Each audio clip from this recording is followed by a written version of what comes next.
Je suis ravi de vous retrouver ici au Salon de l'Agriculture Nouvelle-Aquitaine et je suis en compagnie des stands régionaux de la chasse et de la pêche. Pardon, j'ai fait un mélange des deux, c'est pas bon.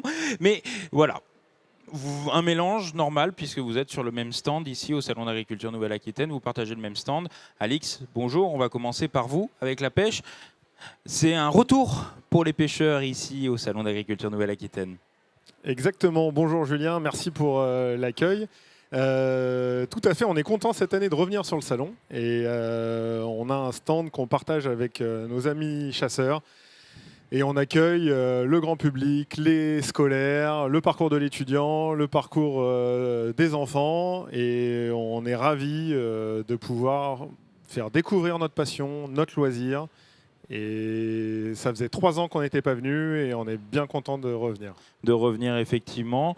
Bon, la chasse, vous étiez là l'an dernier, c'est bien ça. Vous revenez, vous êtes des habitués du salon. C'est important, le Salon de l'Agriculture Nouvelle-Aquitaine. Pour nous, Jean-Francis? Eh bien, écoutez, Julien, c'est important à plusieurs titres. Parce que d'abord, on a un président de région qui est chasseur et qui est pêcheur. Donc, nous, on vient tous les ans. Et cette année, particulièrement content de retrouver, de partager le même stand avec nos amis pêcheurs. On ne partage pas que le même stand. On partage la même passion dans un territoire. Chaque département a ses spécificités. Mais nos deux régions, qu'elles soient halieutiques ou cynégétiques, on partage vraiment une passion. Et on est là pour en discuter et essayer de faire venir, d'expliquer aux gens le bonheur qu'il y a d'être pêcheur ou chasseur. Qu'est-ce qu'on pouvait découvrir sur le stand commun? D'abord du côté de la pêche. Alix, dites-moi. Alors on propose pas mal d'animations, c'est un stand assez vivant, vous allez pouvoir le constater. On essaye de sensibiliser en fait les visiteurs, les enfants, à travers quelques petits jeux, donc à travers la découverte des espèces. On essaye de les faire pêcher sur le simulateur pêche. On a une roue de la fortune avec un jeu de loi, etc. Et à travers une succession en fait, de petites animations, eh ben, on arrive un petit peu à les hameçonner, à les fidéliser et pourquoi pas en faire de nouveaux pêcheurs. Et vous faites passer des messages, je suppose aussi. Des messages de prévention, parce qu'il ne faut pas faire n'importe quoi. Et on ne fait pas n'importe quoi quand on est pêcheur. Il y a des règles à suivre. C'est exactement ça. Et on en parlait, Julien, avant l'émission. Les fédérations de pêche, elles ont 2 missions. Elles ont certes la pêche, mais elles ont la protection du milieu aquatique. Et en fait, sans un milieu en bon état, eh ben, on ne peut pas pêcher des poissons en bonne santé.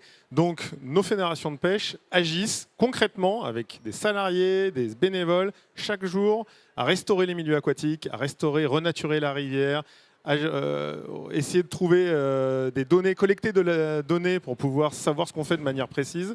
Et c'est par ces actions-là qu'on arrive à avoir un milieu pas trop mauvais.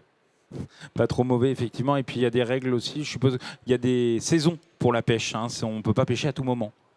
Il y a une réglementation assez complexe et c'est vrai qu'on a beaucoup de questions en termes de réglementation. Mais la taille des poissons, des quotas, etc. Mais c'est ce que tu disais à l'instant. En fait, on apprend aussi les bonnes pratiques, les bons gestes. Quand on attrape un poisson, on essaye de se mouiller les mains avant de le relâcher. Enfin, c'est tous ces petits gestes, ces petites habitudes qu'on essaye de transmettre et pour pratiquer une pêche responsable et durable.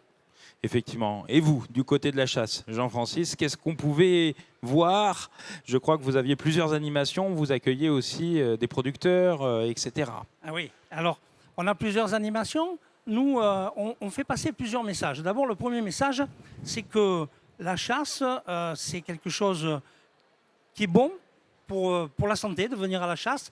On incite les gens à venir chasser. Ensuite, on propose les formations, c'est-à-dire la formation au permis qui est gratuite pour pouvoir passer le permis.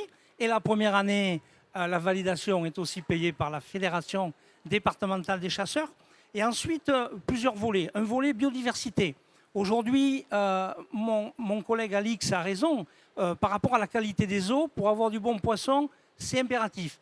Mais pour avoir du gibier, il faut avoir des territoires de qualité. Et les territoires de qualité passent par des aménagements et puis pour protéger la biodiversité, qu'on appelle la biodiversité au quotidien, celle qui fait que le gibier se trouve en quantité dans nos territoires et qu'on a le plaisir à le chasser. On chasse tous les gibiers en Nouvelle-Aquitaine, hein. Gibier de montagne, perdrix, chasse aux chiens courants, gibier d'eau, tout. Vous pouvez venir, la formation est gratuite. Et il y a aussi un message très important qu'on veut faire passer. Il se tue plus de 30 000 grands animaux aujourd'hui, les cervidés, les ongulés. Et on a une volonté d'épauler le traitement de la venaison. On a invité sur notre stand aujourd'hui la Maison Tala, et, avec qui on a un partenariat et qui développe une filière excellente avec de la venaison sous différentes formes. Aujourd'hui, ce n'est pas normal que la majorité du gibier qui est mangé en France vienne de l'étranger. Donc, on a une filière qui va bien marcher, qui marche bien en Gironde. J'espère qu'elle va trouver à se développer la clientèle qu'elle mérite. Pouvez-vous juste préciser ce que veut dire venaison, parce que certains ne savent pas. Pardon. Alors donc, il s'agit du traitement de la viande. C'est pour le chevreuil, pour le sanglier et pour le cerf. Toute cette viande est suivie sur l'aspect vétérinaire et ensuite elle est traitée dans des ateliers spécialisés et elle est mise sur le marché d'une manière tout à fait contrôlée sur le plan sanitaire et à des prix tout à fait convenables. Il y a combien de chasseurs en Nouvelle-Aquitaine? On a ces données ou à peu près, Oui. à la louche, hein? Oui. La Gironde reste le premier département de chasse en France, c'est aussi le plus grand. On en est très fiers et on est aux alentours de 30 000 chasseurs. Et dans la Nouvelle-Aquitaine, sur les 12 départements, on est un peu plus de 200 000 chasseurs. Première région cynégétique de France aussi. Mais ça, c'est grâce au travail des fédérations. Exactement, en local. Du côté de la pêche, vous êtes combien? Du côté de la pêche, on est un petit peu plus, mais souvent les chasseurs sont aussi pêcheurs. On compte aujourd'hui 220 000 pêcheurs. Et ce qui est vraiment intéressant, c'est de voir que chaque année, on arrive à avoir de nouveaux pêcheurs, notamment des jeunes. Et chez les jeunes, la pêche à la côte, on a de plus en plus d'influenceurs, d'émissions comme avec Cyril Choquet, des grandes égéries de la pêche. Et les jeunes mordent à l'hameçon et on arrive à faire des plus 10% dans certains départements sur la prise de carte de pêche. Alors ça nous a amené à faire des petites initiatives comme le Junior Fishing Tour, le JFT, où on réunit tous les pêcheurs un petit peu compétiteurs à partir de 11 ans jusqu'à 18 ans. Et à la fin, ils se retrouvent pour une grande finale régionale. Et à la fin, ils se retrouvent à la finale nationale pour pouvoir avoir le titre de champion de France. Et ce genre de rencontre, ça permet de réunir des passionnés. Et on les voit, ils sont vraiment passionnés. Ils sont mordus, comme on dit. J'allais vous demander, qu'est-ce que ça fait d'être ici au Salon de l'Agriculture Nouvelle-Aquitaine? Vous avez vu du monde, c'est toujours intéressant de communiquer, vous le disiez, avec le grand public. C'est comme tous les ans.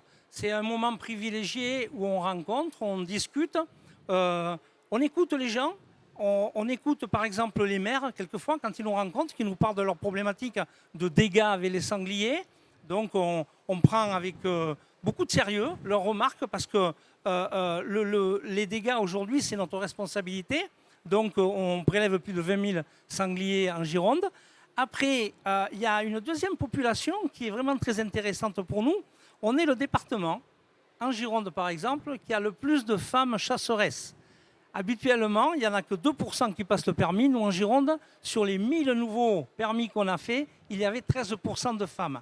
Donc pour nous, c'est vraiment très intéressant que cette catégorie-là de femmes accompagnent leur mari. Et ensuite, on se tourne vers les jeunes pour leur expliquer que la chasse, ce n'est pas uniquement un acte de prélever. Il y a tout un ensemble qui est sur l'environnement. Aujourd'hui, les jeunes sont très imprégnés et très conscient de la problématique du changement climatique. C'est le maintien, c'est la biodiversité, la restauration et le maintien de la biodiversité. Et puis c'est aussi la convivialité, parce qu'on a remarqué que dans les enquêtes qu'on fait, le prélèvement pour les jeunes, ce n'est pas la première chose qui les intéresse à la chasse, c'est l'environnement et la convivialité. C'est noté. Et au niveau des femmes dans la pêche, il y en a beaucoup aussi, ça se développe aussi? Pas assez, malheureusement. Ça reste un loisir qui est assez masculin, mais c'est aussi un loisir qui se pratique beaucoup en famille. Et en fait, on retrouve, que ce soit des sorties pêche à l'écrevisse en famille, on retrouve tous les membres de la famille. Donc on incite, on a d'ailleurs des cartes particulières qui s'appellent la carte découverte femme, avec un tarif préférentiel, attractif. Et on invite toutes les femmes qui le souhaitent à venir à la pêche aussi pour venir équilibrer cette balance. C'est une question familiale finalement. Merci en tout cas d'être venu sur le plateau et on se retrouve très rapidement. On vous retrouve au stand, au hall 4. On le vous voit, on pourra même tester, simuler, essayer de pêcher. Voilà, merci beaucoup et à très vite pour une nouvelle émission ici au Salon de l'Agriculture Nouvelle-Aquitaine. Merci Julien.